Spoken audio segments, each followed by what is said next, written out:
कैसे हैं आप। स्वागत है आपका मेरे YouTube चैनल में। आज की वीडियो में हम यहाँ पे देखेंगे तो जो हमारी यहाँ पे एक सीरीज चली है उत्तराखंड की इम्पोर्टेड बुक, जिसमें हमने उत्तराखंड जीके के MCQs देखे हैं। और यहाँ पे हमने राजेंद्र बलोदी जी की जो बुक है उसकी यहाँ पे 7 क्लास कंप्लीट हो गई। आज की यहाँ पे 8वीं क्लास है। और इससे पहले हमने यहाँ पे अजय राव जी की बुक को कंप्लीट किया है। साथ ही हमने यहाँ पे जो नई वाली परीक्षावाणी है उसका जो फर्स्ट वाला चैप्टर है उत्तराखंड संक्षिप्त अवलोकन, तो इसको भी हमने यहाँ पे वन लाइनर के माध्यम से कंप्लीट किया है। अगर आपने अभी तक इन वीडियोस को नहीं देखा है तो आप प्लेलिस्ट में जाके इनको देख सकते हैं। तो चलिए यहाँ पे शुरू करते हैं। यहाँ पे जो नदी तंत्र था उत्तराखंड उसके यहाँ पे कुछ MCQ बचे हुए हैं, उनको हम यहाँ पे देखेंगे। साथ ही हम यहाँ पे यहाँ के प्रमुख जो ग्लेशियर हैं उत्तराखंड के उनको भी हम आज यहाँ पे कवर करेंगे। तो चलिए यहाँ पे शुरू करते हैं। पहला क्वेश्चन है, उत्तराखंड के किस जिले में गंगा नदी तंत्र में रतमऊ एवं सोलानी नदियाँ मिलती है? तो जो रतमऊ और सोलानी नदियाँ हैं ये किसकी सहायक है? तो ये गंगा की सहायक नदियाँ हैं, ठीक है। और इनका संगम कहाँ पे होता है?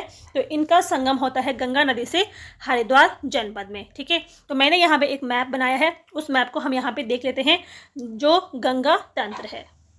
देखिए, तो आप यहाँ पे देख सकते हैं इस तरह से मैंने यहाँ पे मैप बनाने की कोशिश की है। पूरा यहाँ पे जो गंगा तंत्र है, तो सबसे पहले यहाँ पे जो भागीरथी नदी है और अलकनंदा, इन दोनों का संगम होता है देवप्रयाग में। और देवप्रयाग से आगे ये नदी गंगा के नाम से जानी जाती है, ठीक है। इसके बाद पौड़ी में, ठीक है, पौड़ी में ब्यास घाटी यानी कि फूल चट्टी नामक स्थान पर यहाँ पे नयार नदी संगम करती है गंगा नदी से। उसके बाद ये नदी आगे बढ़ती है और देहरादून, ठीक है, ऋषिकेश में चंद्रभागा नदी गंगा नदी से संगम करती है। उसके बाद गंगा नदी और आगे जाती है और आगे जाके, ठीक है, रायवाला के पास सोंग नदी इससे यहाँ पे संगम होता है, सोंग नदी का रायवाला में, ठीक है।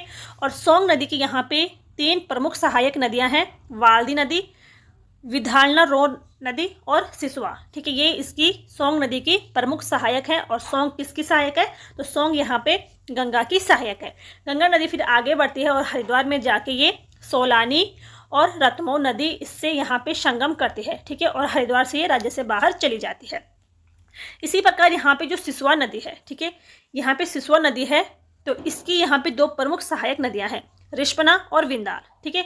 देखो, सोंग नदी गंगा की सहायक है, ठीक है। और सोंग नदी की यहाँ पे 3 प्रमुख सहायक नदियाँ हैं, वाल्दी, विधालना रो और सिसवा। और जो सिसवा नदी है, सिसवा की भी 2 सहायक यहाँ पे नदियाँ हैं, रिस्पना और विंदार, ठीक है। ये देहरादून की प्रमुख नदियाँ हैं। तो इस प्रकार से यहाँ पे मैंने मैप बनाया था गंगा नदी तंत्र का, तो इस तरह से आप यहाँ पे देख सकते हैं, ठीक है। तो चलिए यहाँ पे आगे देखते हैं अगला क्वेश्चन।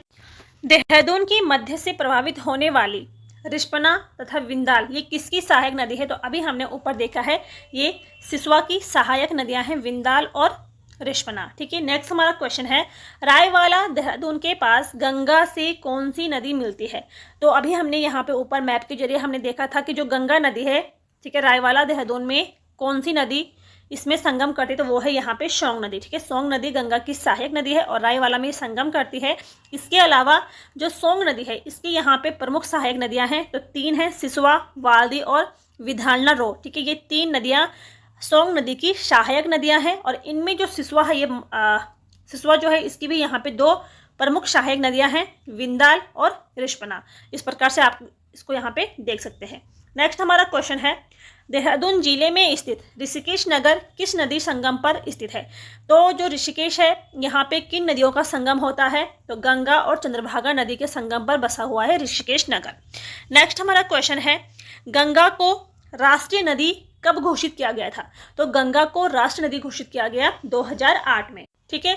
4 नवंबर 2008 को गंगा को राष्ट्रीय नदी घोषित किया गया। इसके अलावा गंगा एक्शन प्लान ये कब बना था?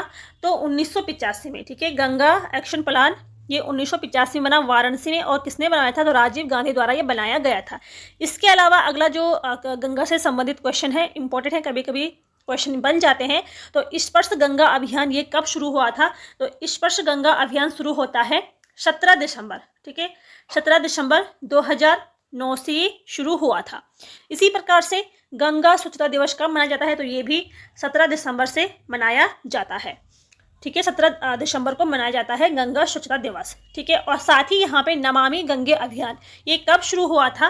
तो ये हुआ था 7 जुलाई ठीक है, 7 जुलाई 2016 से शुरू हुआ है नमामि गंगे अभियान, और हरिद्वार के ऋषिकुल के मैदान से ये शुरू हुआ था नमामि गंगे अभियान।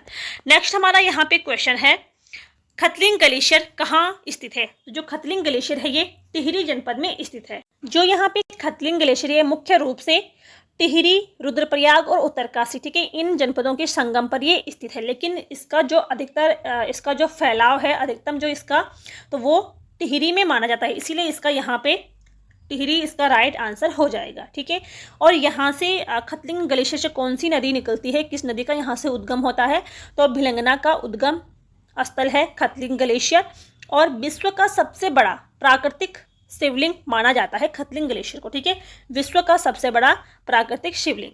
नेक्स्ट हमारा यहाँ पे क्वेश्चन है, मंदाकिनी नदी का उद्गम किस ग्लेशियर से होता है? तो जो मंदाकिनी नदी है, मंदाकिनी नदी का उद्गम होता है चौराबाड़ी ग्लेशियर से। ठीक है, चौराबाड़ी ग्लेशियर ये कहाँ है? तो ये रुद्रप्रयाग में स्थित है। ठीक है, और इसके समीप यहाँ पे जिसको गांधी सरोवर या सरवदी ताल, ठीक है, चौराबाड़ी ताल भी कहा जाता है, वो यहाँ इसी के समीप में स्थित है, और यहाँ से मंदाकिनी नदी का उद्गम होता है। अगला यहाँ पे क्वेश्चन है, चमोली में स्थित वह ग्लेशियर जो नीलकंठ पर्वत के पूर्वी भाग में आराम कुर्सी की आकृति बनाते हैं, तो कौन सा ग्लेशियर है? वो है यहाँ पे भागीरथी व संतोपत ग्लेशियर। तो ये जो ग्लेशियर हैं नीलकंठ पर्वत के पूर्वी भाग में आराम कुर्सी की भांति ये स्थित है। संतोपत व भागीरथी ग्लेशियर चमोली जनपद में ये स्थित है। ठीक है, चमोली जनपद के कुछ अन्य महत्वपूर्ण यहाँ पे ग्लेशियर जैसे कि दूनागिरी ग्लेशियर, इसके अलावा हिप्रा बमक ग्लेशियर यहाँ के प्रमुख ये ग्लेशियर हैं। नेक्स्ट हमारा क्वेश्चन है, उत्तराखंड का सबसे बड़ा ग्लेशियर कौन सा है? तो उत्तराखंड का जो सबसे बड़ा ग्लेशियर है वो है गंगोत्री ग्लेशियर। देखिए, जो यहाँ पे ग्लेशियर है, ग्लेशियर को बमक भी कहा जाता है, हिमानी भी इनको बोला जाता है, और उत्तराखंड क्षेत्र के जो ग्लेशियर हैं ये प्लीस्टोसीन युग के माने गए हैं। ठीक है, और उत्तराखंड का जो सबसे बड़ा ग्लेशियर है वो है यहाँ पे गंगोत्री ग्लेशियर। ठीक है, इसके अलावा जो ये गंगोत्री ग्लेशियर है ये अलग अलग ग्लेशियरों से, मतलब छोटे छोटे ग्लेशियरों से मिलकर ये बना है, जैसे कि रतनवन, चतुरंगी ग्लेशियर, स्वच्छंद एवं कैलाशमान आदि ग्लेशियरों से ये जुड़ा हुआ है। ठीक है, इसके ये कहाँ पे है? तो ये उत्तरकाशी जनपद में स्थित है, और उत्तरकाशी के कुछ महत्वपूर्ण ग्लेशियर जैसे कि यमुनोत्री ग्लेशियर है, डोरियानी ग्लेशियर है, स्वर्गरोहिणी ग्लेशियर है, बंदरपुच ग्लेशियर, तो ये सभी जो ग्लेशियर है उत्तरकाशी जनपद में स्थित है। अगला यहाँ पे क्वेश्चन है, उत्तराखंड राज्य का दूसरा सबसे बड़ा ग्लेशियर कौन सा है? तो दूसरा सबसे बड़ा ग्लेशियर है पिंडारी ग्लेशियर। ठीक है, ये पिंडारी ग्लेशियर कहाँ पे है? तो ये बागेश्वर जनपद में स्थित है, और यहाँ से पिंडारी नदी या पिंडर नदी यहीं से आती है। ठीक है, जो पिंडारी ग्लेशियर है इसका जो फैलाव है तो मुख्य रूप से 3 जिलों में ये फैला हुआ है। ठीक है, बागेश्वर, पिथौरागढ़ और चमोली। ठीक है, चमोली, इन 3 जनपदों में ये फैला हुआ है, लेकिन बागेश्वर में मुख्य रूप से ये माना जाता है। ठीक है, बागेश्वर मुख्यतः माना जाता है कि जो पिंडारी ग्लेशियर ये बागेश्वर में स्थित है। वैसे इसका फैलाव 3 जनपदों में है। इसके अलावा बागेश्वर के जो कुछ अन्य महत्वपूर्ण ग्लेशियर जैसे कि Sundardhungi glacier, Sukhram glacier, Kafni glacier, Maiktoli glacier, ये यहाँ पे इंपॉर्टेंट हो जाएंगे। मैगतौली ग्लेशियर, सुखराम ग्लेशियर, ठीक है, ये भी बागेश्वर जनपद में स्थित है। अगला यहाँ पे हमारा क्वेश्चन है, सुंदरढुंगा हिमानी किस जनपद में स्थित है? तो ये हमने अभी देखा है, ये बागेश्वर जनपद में स्थित है। अगला यहाँ पे हमारा क्वेश्चन है, कुमाऊं का सबसे बड़ा ग्लेशियर कौन सा है? तो कुमाऊं का जो सबसे बड़ा ग्लेशियर है वो है मिलम ग्लेशियर। तो मिलम जो ग्लेशियर है ये कुमाऊं का सबसे बड़ा ग्लेशियर है, और गढ़वाल का सबसे बड़ा ग्लेशियर गंगोत्री, उत्तराखंड का सबसे बड़ा ग्लेशियर गंगोत्री ग्लेशियर है। जो मिलम ग्लेशियर है यहाँ से उद्गम होता है गौरी गंगा व मिलम जो नदियाँ हैं इनका यहाँ से उद्गम होता है। ठीक है, और ये कहाँ पे है? तो ये पिथौरागढ़ जनपद में स्थित है मिलम ग्लेशियर। इसके अलावा पिथौरागढ़ के कुछ अन्य महत्वपूर्ण ग्लेशियर जैसे Kali glacier, Namik glacier, Ralam glacier, Hiramani glacier, Pinora glacier, Ponting glacier, तो ये जो सभी ग्लेशियर हैं ये पिथौरागढ़ जनपद में स्थित है। अगला यहाँ पे हमारा क्वेश्चन है, नामिक ग्लेशियर कहाँ स्थित है? तो ये पिथौरागढ़ जनपद में स्थित है। दूनागिरी ग्लेशियर कहाँ स्थित है? तो जो दूनागिरी ग्लेशियर है ये चमोली जनपद में स्थित है। ठीक है, डोरियानी ग्लेशियर स्थित है, तो डोरियानी उत्तरकाशी जनपद में स्थित है। शुक्राम ग्लेशियर कहाँ है? तो शुक्राम जो ग्लेशियर है ये बागेश्वर जनपद में स्थित है। नेक्स्ट क्वेश्चन है, उत्तराखंड राज्य के किस जनपद में प्राकृतिक झीलों की संख्या सर्वाधिक है? तो प्राकृतिक झीलों की जो संख्या है वो सबसे ज़्यादा चमोली जनपद में स्थित है। अगला यहाँ पे हमारा क्वेश्चन है, स्कंद पुराण के मानस खंड में किस झील के लिए त्रि-ऋषि सरोवर शब्द का प्रयोग हुआ है? तो त्रि-ऋषि सरोवर इसको किसके लिए प्रयोग हुआ है? तो ये हुआ है नैनीताल, ठीक है, नैनी झील के लिए ये प्रयोग किया गया है। देखो जो नैनीताल है यानी कि जो नैनी झील है, तो ये 7 पहाड़ियों, ठीक है, सप्तभृंग से ये घिरी हुई है। और कौन कौन सी हैं वो 7 पहाड़ियाँ? तो चाइना पीक, जिसको नैना पीक भी कहा गया है, सबसे ऊंची ये चोटी है, ठीक है, आयरपात, देवपात, इसके अलावा हाडीवादी, ठीक है, स्नोव्यू, आलम सरिया कांटा, शेर का डांडा। तो इन 7 पहाड़ियों से ये घिरी हुई है।